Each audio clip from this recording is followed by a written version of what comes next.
Olá, boa noite. Eu sou o Fernando Rodrigues e este é o Poder em Foco, um programa de entrevistas em parceria editorial do SBT com o jornal digital Poder 360. Hoje, o Poder em Foco recebe o governador do estado de São Paulo, João Dória. Ele é filiado ao PSDB, também foi prefeito de São Paulo e é empreendedor e publicitário. Boa noite, governador João Dória. Fernando, boa noite. Muito obrigado pela oportunidade. Governador, na eleição de 2018, o senhor apoiou Jair Bolsonaro no segundo turno. Hoje, o senhor faria o mesmo? Bem, hoje não temos eleição presidencial. Cada eleição é uma eleição. E, diante disso, a reação pode não ser igual. O senhor, olhando em retrospecto, acha que fez bem ou mal em apoiá-lo em 2018? Acho que fiz bem. Meu voto foi um voto convicto, não foi um voto em dúvida. Primeiro, votei contra o PT. Como milhões de brasileiros votaram também naquela eleição presidencial.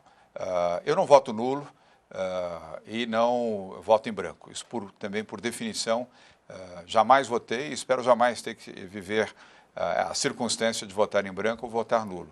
Então foi um voto, naquele momento, contra o PT e nessa circunstância não tenho arrependimento do voto que fiz. Falta muito tempo ainda para 2022, mas o que o senhor vai levar em conta para decidir se concorre ou não à reeleição? Bem, não é um tema para ser debatido agora. Todos os governadores, onde eu me incluo, e acho que também o próprio presidente Jair Bolsonaro, nós devemos estar focados em gestão, em administração. Para isso fomos eleitos. São Paulo, ao longo desse primeiro ano de gestão, produziu 2,6% de PIB, de acordo com a Fundação SEAD. São Paulo teve 2,6% de crescimento do seu PIB e o Brasil 1,2%. São Paulo cresceu quase 3 vezes o crescimento do Brasil. Mais de 340 mil empregos diretos gerados em São Paulo nos diferentes setores da economia. 40% de todos os novos empregos gerados no Brasil. 38 empresas com investimentos acima de 500 milhões de reais implantaram seus negócios em São Paulo. O senhor acha que é possível, do jeito que o Brasil está hoje, muito polarizado entre o grupo que defende o presidente Bolsonaro, cerca de 30%, e aqueles outros que são muito de oposição do PT e das esquerdas, que essa polarização sobreviva até 2022 e se repita essa disputa lá? Eu vou responder como respondi a sua primeira pergunta. Cada eleição é uma eleição. Eu não acredito que o mesmo procedimento ocorra nas eleições de 2022. Nós temos uma eleição agora municipal, mas as circunstâncias são distintas. O eleitor que vota no seu município para prefeito, prefeita, vereador ou vereadora, ele tem um comportamento distinto de uma eleição geral. Ele está muito vinculado aos problemas e soluções possíveis para a gestão na sua cidade, seja uma metrópole ou seja uma pequena cidade. O seu nome sempre é citado entre os pré-candidatos de 2022 a presidente. Outros também são citados. O senhor hoje, olhando para frente, assim, vê alguns nomes que realmente podem estar lá disputando, além do seu, que talvez possa estar? Fernando, vou dar a mesma resposta. Não é hora de fazer esse tipo de análise.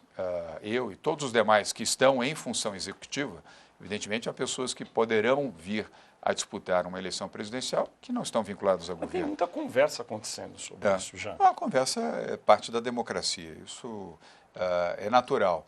Mas decisões, materializações, convicções afirmativas, é cedo ainda. Acho que 2022 vai se começar a pensar em 2021. E temos eleições municipais pela frente agora em 2020. Mas quero aproveitar para dizer para você e as pessoas que nos assistem aqui pelo SBT em todo o Brasil. Pessoalmente, eu sou favorável a eleições gerais e 5 anos de mandato sem reeleição. Isto é o Brasil moderno, uma reforma política que pode colocar o Brasil, não paralisando o país a cada 2 anos com eleições, uma sangria de dinheiro nos tribunais regionais eleitorais, uma paralisação na gestão, uma dificuldade no cidadão que gostaria de ver as eficiências de gestão comprovadas ao longo de um período e não interrompidas a cada 2 anos. Eu espero ainda que o Brasil, numa reforma política, possa adotar o fim da reeleição, o voto distrital misto e uma eleição a cada 5 anos, eleições gerais. Vamos explorar isso e eu vou terminar com a última de 2022. Qual a sua opinião sobre o empresário e apresentador Luciano Huck? Seria um bom candidato? Eu gosto do Luciano, todos sabem disso. Nós somos amigos há mais de 30 anos, mantemos uma relação próxima, afetiva e de bom diálogo. Ele tem todo o direito, se esta for a sua intenção mais adiante, manifestamente, ele tem todo o direito. Governo Bolsonaro, o que o presidente Bolsonaro fez de bom e de ruim até agora? Fernando, eu prefiro pular essa pergunta. Eu não sou analista de governo Bolsonaro, nem sou comentarista de governo Bolsonaro. Não teve nada de bom que o senhor poderia citar? Para o Brasil, ou ruim? Olha, de novo, eu não sou comentarista. As reformas do Congresso. A reforma da Previdência foi um fato importante, significativo na vida econômica e social do país, mas deve-se muito mais, a meu ver, pela conduta do Congresso Nacional do que propriamente pelo Executivo. Não estou aqui fazendo críticas, mas exaltando algo que foi bom, bom inclusive para os investidores internacionais, que hoje enxergam o país de outra forma, graças à reforma da Previdência, como enxergarão melhor se o Congresso Nacional votar a reforma tributária. O senhor não gostaria nem de fazer juízo sobre se há algum ministro eficiente dentro do governo Bolsonaro? Prefiro não. Nós nos relacionamos bem com vários ministros, com os quais mantemos uma relação constante, republicana, no âmbito do governo do Estado de São Paulo. Mas eu não quero, ao falar bem de alguns, classificar como maus outros ministros. Em janeiro, o senhor esteve lá em Davos, no Fórum Econômico Mundial, o senhor falou um pouco sobre a necessidade de o Brasil olhar um pouco mais para a questão do meio ambiente, porque isso poderia prejudicar a imagem geral do país. Nesse caso, a política nacional, federal, para essa área tem sido adequada? Pode ser melhor. Eu tenho boas relações com o Ricardo Salles. Ele é de São Paulo, tenho uma relação próxima a ele, mas entendo que o Ricardo Salles não é, vamos dizer, o governo. Ele é o ministro do Meio Ambiente. Eu vi em Davos, e aliás o ministro Paulo Guedes é testemunha disso, como ele foi cobrado pelos investidores, por grandes líderes internacionais que estavam em Davos. O Brasil ficou na berlinda em Davos pela questão ambiental e foi o grande tema, o climate control, o controle de clima, ações de proteção ambiental, de respeito ambiental, representaram a grande agenda este ano de Davos. Ao lado também da redução da pobreza, da miséria, foram os dois grandes eixos de Davos. O Brasil não performou bem do ponto de vista dos investidores internacionais nessa área. O ministro Paulo Guedes fez a defesa que lhe coube fazer, como representante do presidente Bolsonaro. Ele fez o possível. Ele não é ministro de Meio Ambiente e acredito até que ele não esperava uma cobrança tão intensa como recebeu em Davos dos investidores, de governos de outros países e também de jornalistas que ali estavam representados em Davos. Na parte econômica ele foi bem, o endereçamento dado por ele foi positivo, recebeu elogios pela reforma da Previdência e teve a sua visão liberal bem recebida também por investidores internacionais. E aproveito para dizer aqui que São Paulo foi muito bem recebido em Davos. Nós estivemos lá o ano passado, em janeiro do ano passado, repetimos agora a convite do Fórum Econômico Mundial. Você sabe que você não pode ir ao fórum, você é convidado para ir ao fórum, então você não participa do fórum. Como nós performamos bem em 2019, tanto no tema ambiental como no tema econômico, graças à boa política que adotamos sob a liderança do Henrique Meirelles, nós conseguimos ampliar ainda mais os investimentos. E lá anunciamos, na verdade, quem anunciou foram os CEOs das companhias, 17,2 bilhões de reais de novos investimentos em São Paulo, para o período 2020-2022. E vale lembrar aqui, eu não quero puxar o tema econômico, mas apenas para lembrar, já que falamos de Davos, consolidamos 102 bilhões de reais de investimentos realizados em 2019 em São Paulo. Já que o senhor mencionou investimentos, né, teve essa notícia recente que o investimento público do próprio Estado de São Paulo foi o menor num período de aproximadamente 10 anos. Isso foi inteiramente compensado pelo investimento privado ou ainda falta mais investimento público? Claro, Fernando, eu sou um liberal e desde o início defini claramente uma política liberal. A política liberal é menos Estado e mais privado, menos governo e mais privado. Não esperem investimentos maiores em infraestrutura no Estado de São Paulo, que são os investimentos mais robustos. Esperem sim mais investimentos, como fizemos em saúde, educação, segurança pública e assistência social e habitação popular. Esses são os investimentos prioritários de governo. É para isso que um governo liberal deve claramente nortear a sua política de governo e incentivar privatizações, parcerias público-privadas, as chamadas PPPs, e concessões. E São Paulo deu um exemplo disso. Aliás, a maior concessão feita nos últimos 13 meses, já que esta última foi feita agora em janeiro, a maior concessão rodoviária da história do país, a Pipa, com 12.273 quilômetros, 15 bilhões de reais de investimento, 7.209% de ágio e 1 bilhão e 100 milhões de reais adicionais aos cofres públicos de São Paulo. Governador de São Paulo, João Dória, explique para o nosso telespectador do SBT o que é essa concessão chamada PIPA. PIPA é Piracicaba Panorama, um conjunto de rodovias no estado de São Paulo, que vai beneficiar mais de 70 municípios e que foi modelada durante um ano pelo governo de São Paulo para que pudesse ser colocada em regime de concessão, em bolsa.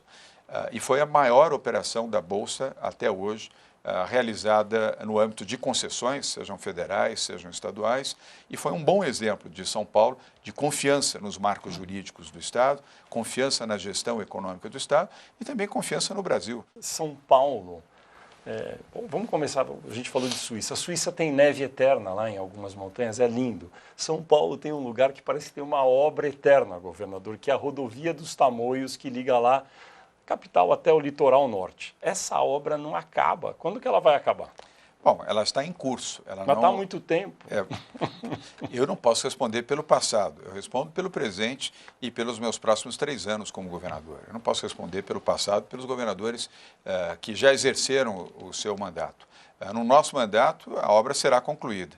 E mais do que isso, o Rodoanel também, uma obra importantíssima para São Paulo e que estava paralisada e agora em junho ela será reiniciada para sua conclusão. E há outras obras também que foram paralisadas no plano do metroviário em São Paulo. E todas elas, algumas já foram retomadas, eu até anunciei isso publicamente pelas redes sociais, e agora até junho também, todas as demais obras do metrô que estavam paralisadas, inclusive o monotrilho, serão reiniciadas. Essa que eu citei, a Rodovia dos Tamoios, para quem nos assiste no Brasil inteiro, é uma ligação importante que vai ali pelo litoral norte. Isso. Essa tem prazo para terminar? Ela está em execução, é uma obra difícil.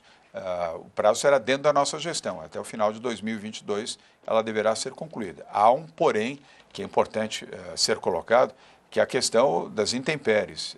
É uma região com muita incidência de chuvas, com muitas encostas, exige um grau de engenharia de alta precisão. Em alguns momentos tivemos que interromper, inclusive, o fluxo dessa rodovia, dado o fato de que a intensidade de chuvas, portanto, nós não temos controle sobre o clima e sobre a intensidade de chuvas. Então, este é o ponto que pode representar exceção do ponto de vista do cumprimento do prazo. Reformas, o senhor mencionou um pouco. Parece que o Congresso vai priorizar, aparentemente, a reforma tributária. A reforma tributária é uma que a gente ouve falar há muitos anos e nunca acaba sendo feita. O senhor acha que vai sair? 2, o governo do presidente Bolsonaro, por meio do ministro Paulo Guedes, está propondo um sistema ali que ele chama de IVA dual. É um imposto sobre o valor agregado, ele vai fazer um federal e depois cada estado vai talvez fazer o seu. O senhor acha esse um bom caminho? Vou começar respondendo pela segunda pergunta. Não acho um bom caminho. É mesmo? Por quê? Não é um bom caminho, porque você não pode, numa reforma tributária, delegar aos estados a competência que é do governo federal e do próprio Congresso Nacional. Eu confio que teremos a reforma tributária. Em que modelo? Confio que o Congresso Nacional vai realizar um bom debate em torno de um modelo que não é o modelo federal, até porque não foi apresentado um modelo federal, Fernando. Não me pergunte por quê, mas não há um modelo federal. Há um modelo que está sendo debatido, foi apresentado pelo deputado Baleia Rossi, que está sendo intensamente debatido e acho que, obviamente, sofrerá emendas, sugestões, recomendações, observações, inclusive de governadores, através dos seus secretários de Fazenda, e provavelmente daí sairá uma reforma tributária, eu diria, bastante razoável e boa para o Brasil. Você não pode ter uma reforma tributária parcial, olha, bom para o governo federal e depois joga para os estados para que façam as suas reformas. Já basta a Previdência, né? Uma das lógicas que é sempre vocalizada pelo ministro Paulo Guedes é que é necessário simplificar e reduzir os impostos. No que eu estou de acordo. Quando ele fala em reduzir, ele fala sempre o seguinte: é necessário reduzir a carga sobre as empresas. Só que para reduzir a carga de imposto sobre as empresas, precisa de alguma coisinha para colocar no lugar. Daí houve toda aquela discussão sobre a volta de algo parecido com a CPMF. Qual é a sua avaliação sobre isso? Contra, absolutamente contra. Eu já me manifestei claro e objetivamente. Isso não é me posicionar contra o governo federal ou contra o ministro Paulo Guedes, de quem gosto, aliás. Mas criar imposto num governo liberal, não. São Paulo não criou nenhum imposto novo. São Paulo reduziu impostos e até eliminou impostos de forma responsável, fiscalmente responsável. Exemplos: reduzimos de 25% para 12% o imposto sobre querosene de aviação, no entendimento com as companhias aéreas, que resultou em 706 novos voos regulares semanais para São Paulo, benefício, aliás, que foi estendido para 20 estados brasileiros. Não tem voo que chega sem ter o voo que sai. E isto proporcionou aumento de empregos, aumento na atividade econômica, melhoria na condição da empregabilidade. 16 aeroportos regionais que não estavam funcionando hoje estão operando regularmente, com voos da Passaredo, da Azul, da TAM e da Gol. O benefício para o turismo brasileiro e uma campanha nacional e internacional financiada pelas companhias aéreas como contrapartida. Reduzimos a zero o imposto sobre venda de hortaliças e frutas embalados em supermercados, mercados ou qualquer outro ponto de venda. Reduzimos a metade o imposto sobre calçados e produtos de couro. Reduzimos a metade o imposto sobre máquinas e equipamentos agrícolas. Apenas para dar alguns exemplos de que um governo liberal tem que ter efetivamente um comportamento liberal, jamais criando impostos, e sim reduzindo gradual e responsavelmente os impostos. Houve uma celeuma em torno do ICMS sobre combustíveis. Como é que se resolve isso? Com diálogo e com entendimento. Não é com bravatas e nem através de WhatsApp que você vai buscar um entendimento com os governadores. E nem reduzindo a zero o federal e o estadual. O populismo é algo que o Brasil já viveu e teve experiências ruins.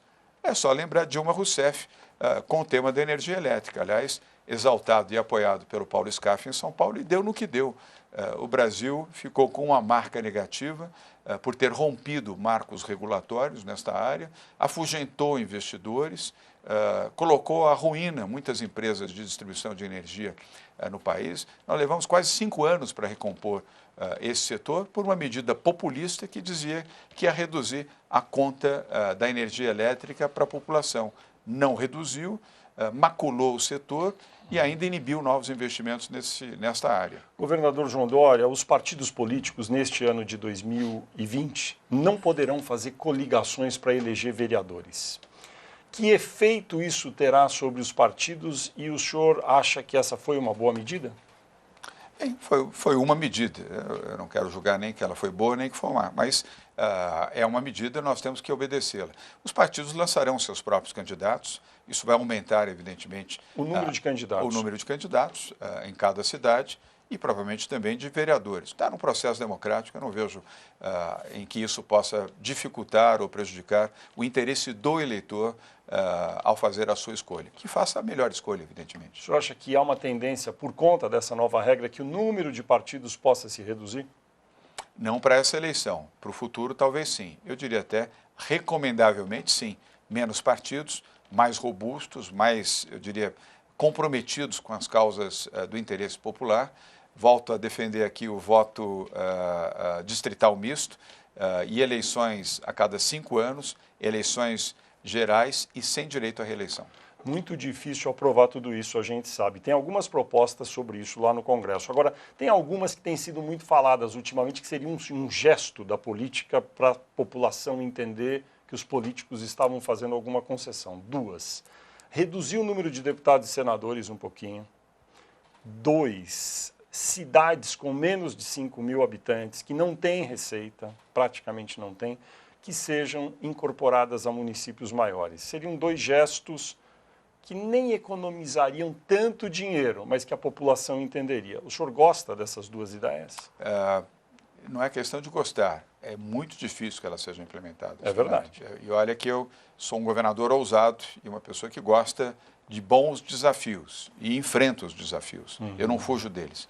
Eu considero essas 2 medidas muito remotas e muito difíceis. Ou seja, aquilo que é remoto, que é difícil e que não é substantivo, a meu ver, priorize o que é substantivo para melhorar o país. E deixe os fatores, vamos dizer, de menos importância e impacto para uma segunda atividade.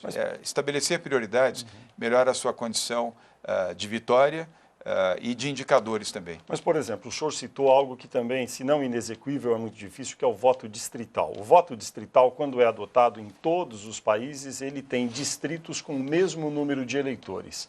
Para que isso acontecesse no Brasil, certamente seria necessário que alguns estados tivessem menos deputados e outros mais. A chance disso passar também no Congresso é quase nula. É mais difícil, mas eu percebo um sentimento melhor por parte dos parlamentares, sejam deputados, sejam senadores, dado ao fato de que o vínculo com o eleitor, na sua comunidade, na sua cidade ou no campo, aumenta e você depura melhor o voto e permite que o eleitor também cobre mais do seu eleito na vocação de defender os interesses daquela região, o que traz, obviamente, muita legitimidade para o mandato. Eu acredito que é um bom debate.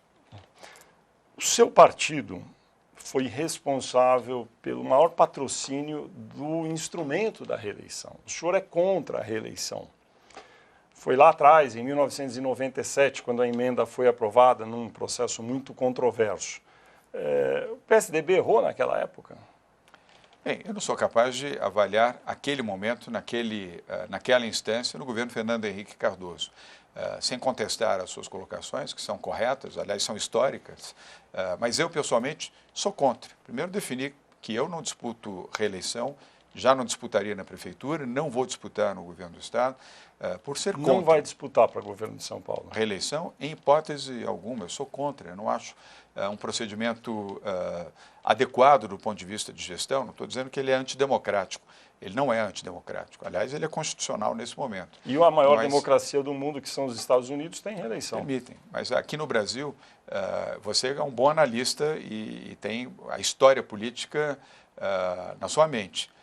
Qual é o governo que no segundo mandato foi melhor do que no primeiro? Não há nenhum governo, nem no plano federal e nem no plano estadual, e nem no plano municipal. Fundamentalmente, sim. Fundamentalmente, sim. Não exclusivamente, mas fundamentalmente, sim. Mandato de 5 anos, um único mandato, com direito à renovação, o que é importante. E mais adiante, se aquele que foi gestor 5 anos passados desejar disputar, que dispute. Há várias democracias no mundo onde isso funciona bem. Todos os partidos enfrentam algum desgaste. O seu, o PSDB, não é diferente. É natural até. Tem alguma coisa que o PSDB poderia fazer para demonstrar um pouco mais de aproximação com a população? E eu também pergunto, houve um titubeio do PSDB ao reagir à época em que Aécio Neves, um integrante muito importante, foi acusado aí de corrupção?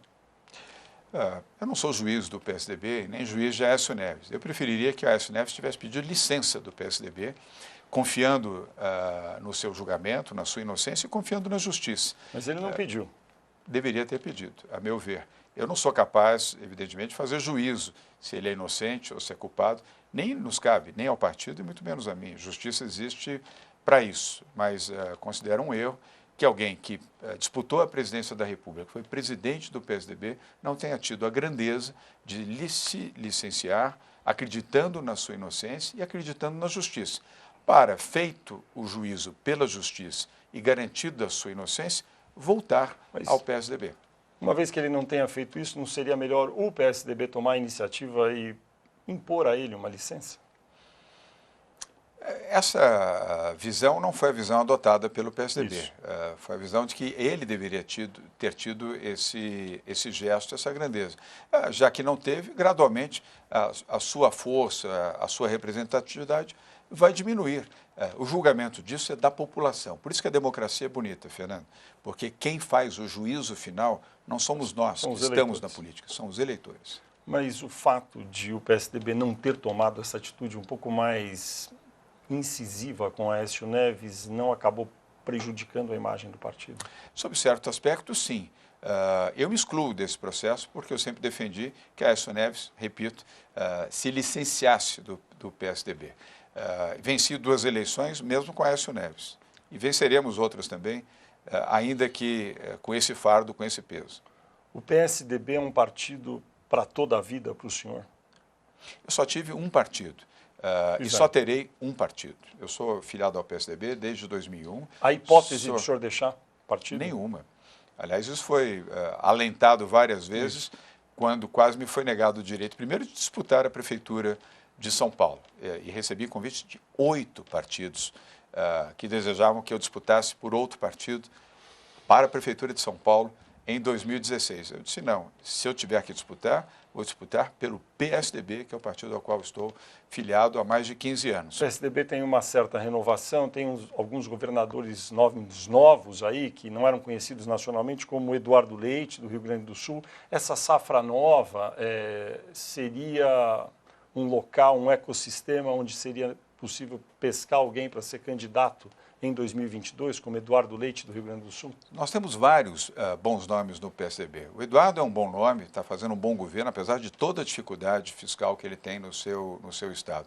Eu tenho estimulado muito o ingresso de jovens no PSDB para disputar as eleições municipais agora, tanto no Executivo quanto no Legislativo, para povoar o PSDB de jovens e mulheres, ainda que não queiram ser candidatos. Eu acredito na renovação. Por isso é que eu sou contra a reeleição. Aliás, o Eduardo é também contra a reeleição, o Eduardo Leite, porque eu entendo que a renovação, nós precisamos ter jovens para renovar a política brasileira. Quanto mais jovens e mulheres tivermos, melhor será a política no Brasil. Bem rapidamente, Bruno Covas, prefeito de São Paulo, do seu partido, seu correligionário do PSDB, deve ser candidato à reeleição na Prefeitura de São Paulo. Agora, como será a coligação em torno de Bruno Covas neste ano? Eu apoio o Bruno Covas e o Bruno, a meu ver, tem toda a condição de ser reeleito prefeito de São Paulo. Jovem, competente, determinado, boa índole, boa estrutura pessoal e fazendo uma boa gestão. A deputada Joyce Hasselmann apoiou o senhor quando o senhor foi candidato a governador de São Paulo. Ela tem espaço numa chapa com Bruno Covas, ou se ela for candidata a prefeita, como é que o senhor reagiria? Primeiro, reafirmar a minha amizade pela Joyce Hasselmann. É uma amizade que nasceu antes da política, está na política e perdurará. Nós somos muito amigos e temos uma relação afetiva e respeitosa muito grande. Eu desejaria que ela tivesse vindo para o PSDB e pudesse ser candidata a vice do Bruno. Seria uma composição bastante interessante. E essa circunstância, ela hoje é absolutamente descartada. A Joyce será candidata provavelmente pelo PSL, o partido ao qual ela está afiliada, e como todos os demais candidatos, com direito a apresentar a sua posição e o seu nome. No PSDB, o candidato é o Bruno Covas, não há plano B, aliás, há o plano Bruno no PSDB, e do ponto de vista da composição de quem poderá integrar a sua chapa como vice, ainda temos algum tempo pela frente para discutir isso. Investimentos em São Paulo. Teve aquela fábrica da Ford na região do ABC, que seria, enfim, iria fazer uma parceria aproveitada pela Caoa, que também é uma montadora, não deu certo. Em que pé ficou essa fábrica da Ford no ABC? Fernando, aí é privado com privado. O governo do Estado de São Paulo incentivou, e continua incentivando, aliás, a compra da fábrica por um comprador, principalmente internacional. Isso está de pé ainda, é possível que ocorra. Naquela circunstância, o BNDES, que havia determinado com Joaquim Levy a perspectiva do financiamento da compra dessa fábrica pela Caoa, com a mudança da direção, mudou de ideia. Eu não estou culpando o BNDES pela circunstância, mas isso impediu que a conclusão do negócio, que estava bem encaminhado, tivesse um final feliz. Quem são os interessados atuais? Naquele momento. São empresas chinesas. Os chineses virão com força nesses próximos 2 anos na indústria automobilística em São Paulo. Mas também a participação de outras empresas, não nesse caso específico da Ford, mas eu quero lembrar que nós recuperamos 65 mil empregos quando a General Motors, no final de 2018, anunciou que fecharia todas as suas fábricas aqui na América Latina. E no caso do Brasil, fecharia a fábrica de São Caetano e São José dos Campos, por uma decisão mundial, não era um fator nem nacional, nem local.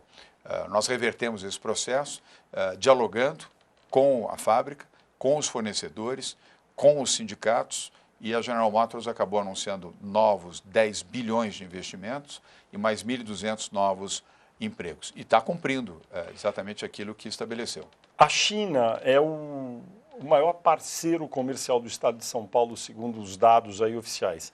Com as novas privatizações, como vai ficar a posição de outros países na sua avaliação, que já foram grandes parceiros, ainda são, como Estados Unidos e Argentina no Estado? Boa pergunta, Fernando. Primeiro, em relação à China. Nós abrimos o escritório de São Paulo na China, em Xangai, em agosto do ano passado. Vem produzindo muito bem. Temos 24,8 bilhões de investimentos da China programados até 2022. Tem algum exemplo concreto para quem nos assiste saber em que área vai ser isso? Infraestrutura, principalmente, 20 bilhões desses 24,8, 20 bilhões serão em infraestrutura. Rodovias, ferrovias, hidrovias, o Porto de São Sebastião e os aeroportos regionais. E saneamento também. Essas são as prioridades para esses 20 bilhões de reais que estão reservados para essa finalidade. Os outros 4,8 bilhões, o setor industrial principalmente, serviços, Alibaba, por exemplo, virá com investimentos robustos na ampliação da sua participação no chamado comércio virtual. Que tipo de investimento a Alibaba faria? Centros de distribuição, que são fortes geradores de mão de obra e áreas robustas de distribuição de produtos. Cada vez mais cresce o comércio virtual no Brasil e principalmente em São Paulo. Hoje, não só a Alibaba, mas a própria Amazon tem investimentos constantes que ampliam a sua participação em geração de empregos, arrecadação de impostos e prestação de serviços também. A China é e será cada vez mais um grande investidor no estado de São Paulo. Isso não tira o mérito nem a importância dos Estados Unidos. A Argentina é um tema discutível, porque o governo federal, a meu ver, teve um movimento equivocado. Qual seria o movimento? De estigmatizar a Argentina por conta do novo governo que tomou posse na Argentina. É preciso separar a questão política da questão econômica. Misturar os dois não é um bom caminho. A Argentina é um grande parceiro comercial do Brasil, um grande parceiro comercial de São Paulo. Eu entendo que o governo federal deva reposicionar a sua decisão de se afastar do governo argentino pelo fato de ter sido eleito o atual presidente e a vice, Cristina Kirchner. Notoriamente, todos sabem que eu sou contra a esquerda, também não sou um agente da direita, mas entendo que uma coisa é política de diplomacia no campo institucional, e o outro é o campo da gestão econômica. No campo da gestão econômica, você não pode estabelecer limitações, exceto aquelas de que mais investimentos no Brasil, mais empregos para os brasileiros que aqui vivem. Quais privatizações estão agendadas e serão realizadas em 2020 no estado de São Paulo? No sistema rodoviário, teremos novas concessões, seguindo o exemplo da Pipa, que nós já falamos, que foi a maior concessão rodoviária já feita no país e que representou um leilão de sucesso em janeiro deste ano. Teremos novas rodovias que serão apresentadas. Qual será a principal? Eu prefiro não anunciar agora, porque isso eu teria que dizer quem são os investidores, nós não sabemos ainda, porque isso será colocado em bolsa. Mas rodovia, metrô, o sistema metroviário terá anúncios, eu diria, bastante robustos de investimentos internacionais e duas ferrovias, numa ação conjunta, governo federal e governo estadual, as linhas intercidades, que vão ligar São Paulo até São José dos Campos e São Paulo até a região metropolitana de Campinas e Americana. Essas serão dois leilões importantes que até o final deste ano, se tudo continuar correndo bem, não tivermos aí nenhuma interferência de ordem judicial ou de promotoria pública, elas serão anúncios bastante robustos. Se tudo correr bem, qual é a expectativa de receita com essas privatizações? Ainda não é possível definir isso com clareza. Tem uma ordem de valor? Não, São Paulo tem uma visão de que ao longo desses próximos 3 anos poderá ter até 55 bilhões de reais de novos investimentos garantidos dentro de programas de privatização. É uma visão até, diria, realista, ela não é nem otimista, ela é realista. Lembrando que só a Pipa teve 15 bilhões de investimentos assegurados. Então, é uma visão realista que, a meu ver, será plenamente atingida ao longo desses próximos 3 anos. Quem mora em São Paulo tem muito orgulho do metrô, que é um equipamento muito eficaz. Mas quem mora em São Paulo, em geral, também sempre fala, puxa, como demora para aumentar a extensão das linhas do metrô. Por que isso ocorreu ao longo dos anos e o que pode mudar daqui para frente? Mais uma vez, eu não sou comentarista do passado, nem posso fazer juízo sobre governadores que me antecederam. Do nosso governo em diante, nós estamos acelerando esse processo. Primeiro, eliminando obras paradas. Quantas estações o senhor deve inaugurar em 4 anos? Eu não sei te precisar neste momento. Nós já inauguramos 15 no primeiro ano de governo. Então, vamos seguir de forma acelerada. Temos um grande secretário de Transportes Metropolitanos, que é o Alexandre Baldi, que já foi ministro das cidades, e tem a orientação e uma equipe bastante capacitada para a implementação de novas inaugurações, não apenas de estações, mas também de trilhos, com investimento privado. Como nós estamos modulando muito bem esses investimentos e atraindo investidores internacionais, espanhóis, alemães, japoneses e chineses, eu acredito que esse processo será muito acelerado nesses próximos 3 anos. Dá para falar que 15 é o número de estações médio que vai ser inaugurado ao longo do seu mandato ou não? Não é uma previsão para ser cravada agora. O que eu posso garantir, sobretudo aos que moram em São Paulo e na região metropolitana, é que nós não teremos obras paradas, nem do monotrilho, que é um incômodo muito grande ver toda aquela extensão de monotrilho ao longo da Roberto Marinho até o aeroporto de Congonhas paralisada. As obras serão reiniciadas agora, neste ano de 2020, e concluídas entre 2022 e 2023. Ela vai sendo concluída por etapas, por estações. E também, algo importante, você que é usuário do Aeroporto Internacional de Guarulhos, e muitos que estão nos assistindo aqui de todo o Brasil, vamos suprir uma deficiência lamentável, que é o fato de termos os 3 terminais de Guarulhos não interligados com a CPTM. Você precisa sair do terminal, pegar um ônibus, pegar sua mala, entrar no ônibus, descer do ônibus, subir uma escada para pegar... Isso vai acabar quando? Até 2021, final de 2021, início de 2022. O trem vai chegar dentro do aeroporto? É um monotrilho que vai ligar os 3 terminais do Aeroporto Internacional de Guarulhos e gratuitamente até a estação da CPTM, que fica em Guarulhos, mas fica a 1.500 metros da onde deveria estar, que é dentro do aeroporto. E essa é uma parceria com o governo federal também, com o ministro Tarcísio Gomes de Freitas, que compreendeu a importância disso, com a GRU Airport, com a concessão, diria, da outorga, para que o investimento possa ser feito pela GRU Airport, com o acompanhamento do governo federal e do governo do Estado de São Paulo. Será uma conquista e, a meu ver, alguém que, como eu, tem muito orgulho de ser brasileiro e de estar em São Paulo, nós vamos finalmente eliminar uma falha lamentável. Eu não posso deixar de perguntar isso. O senhor vai falar que não é comentarista do passado e não vai julgar. Mas o Estado de São Paulo é há muitos anos governado pelo PSDB. Essa obra que terminou a 1.500 metros do aeroporto foi de um administrador do seu partido, o então governador Geraldo Alckmin. Como é possível que isso possa ter acontecido? Foram circunstâncias do passado, de engenharia, de recursos, de dificuldades de ordem governamental na relação do governo federal. Lembre-se que o governo do PT, durante 13 anos, teve uma função não exatamente republicana ao cumprir as suas funções no governo federal. Isso determinou que a obra não pudesse seguir até onde deveria estar, que é o Aeroporto Internacional de Guarulhos, através dos seus terminais 1, 2 e 3. Nós vamos corrigir, já estamos corrigindo, porque a definição já foi feita e o processo está em curso. Você está jogando a responsabilidade para o PT nesse caso, é isso? Não estou jogando nem para o PT, nem contra o PT. De novo, eu não sou comentarista do passado. Eu fui eleito para ser o governador do presente e garantir um futuro melhor para os brasileiros de São Paulo. E é isso que nós estamos fazendo. Governador, talvez o Senado aprove neste ano de 2020, quem sabe, no primeiro semestre, o novo marco do saneamento. Isso vai permitir a privatização da Sabesp? Se sim, quando? A resposta é sim. Se o marco regulatório a ser votado no Senado Federal for mantido nas mesmas condições em que foi aprovado na Câmara Federal. Aliás, tendo nascido de um processo onde a ação do senador Tasso Gereissati foi brilhante, competente, tecnicamente impecável, sim, não só a Sabesp, como outras empresas de saneamento dos estados poderão ser privatizados. No caso de São Paulo, eu quero deixar muito claro para você e os telespectadores, se o marco regulatório for aprovado nas condições em que está, a Sabesp será, sim, privatizada. Quando? Quando o marco regulatório for aprovado. E aí nós temos a modelagem para ser feita. É possível neste ano?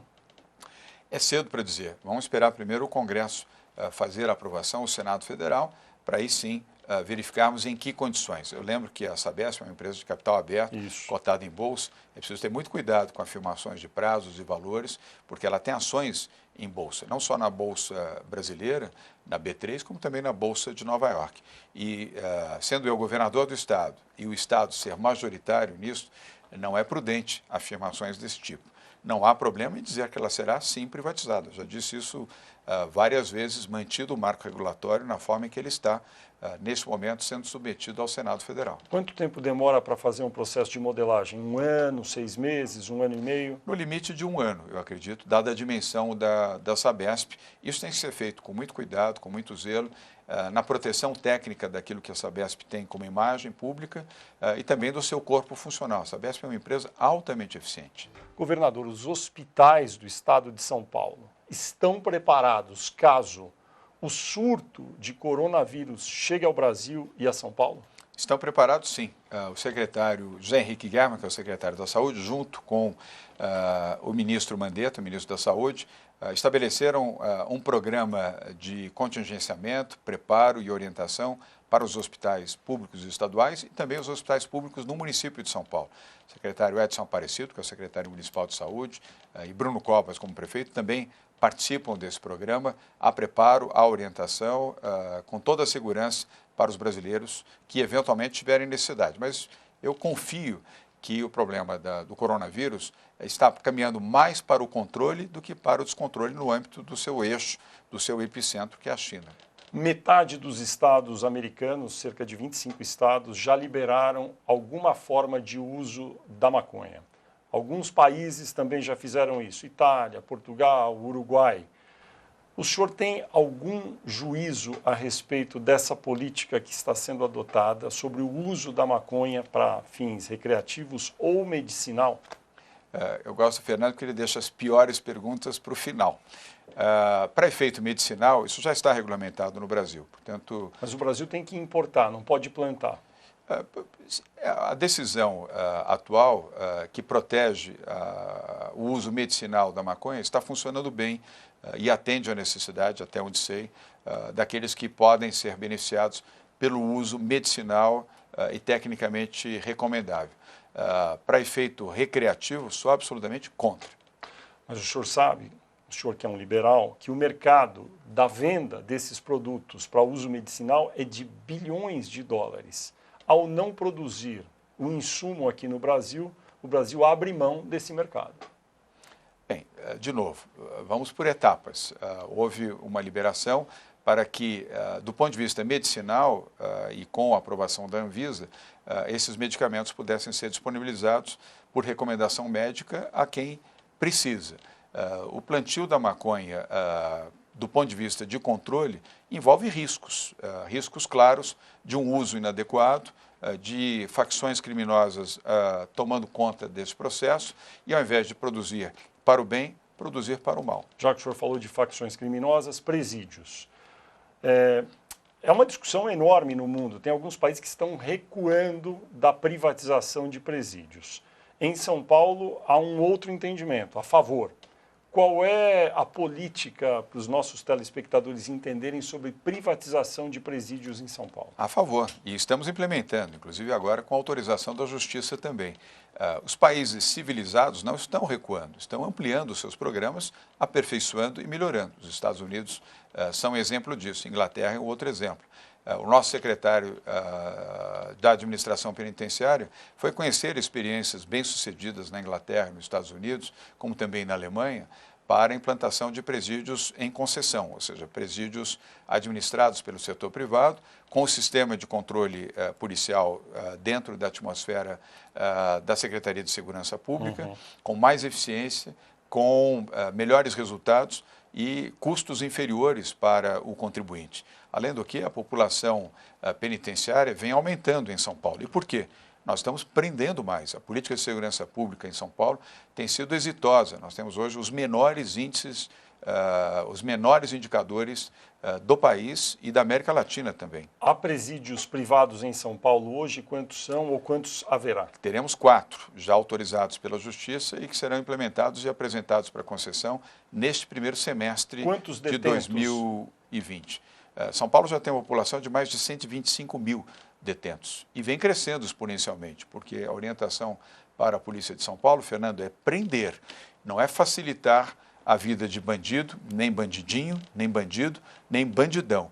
É prender. A Polícia de São Paulo é orientada, evidentemente seguindo os protocolos, a dificultar a vida do crime e prender aqueles que cometem crimes. Governador, o senhor continua dormindo 4 ou 5 horas por noite apenas? Fernando, você também dorme pouco, e eu também, porque eu vejo as suas postagens. Eu há muitos anos, há mais de 30 anos, eu durmo em torno de 4 horas por noite. Não faz mal para a saúde?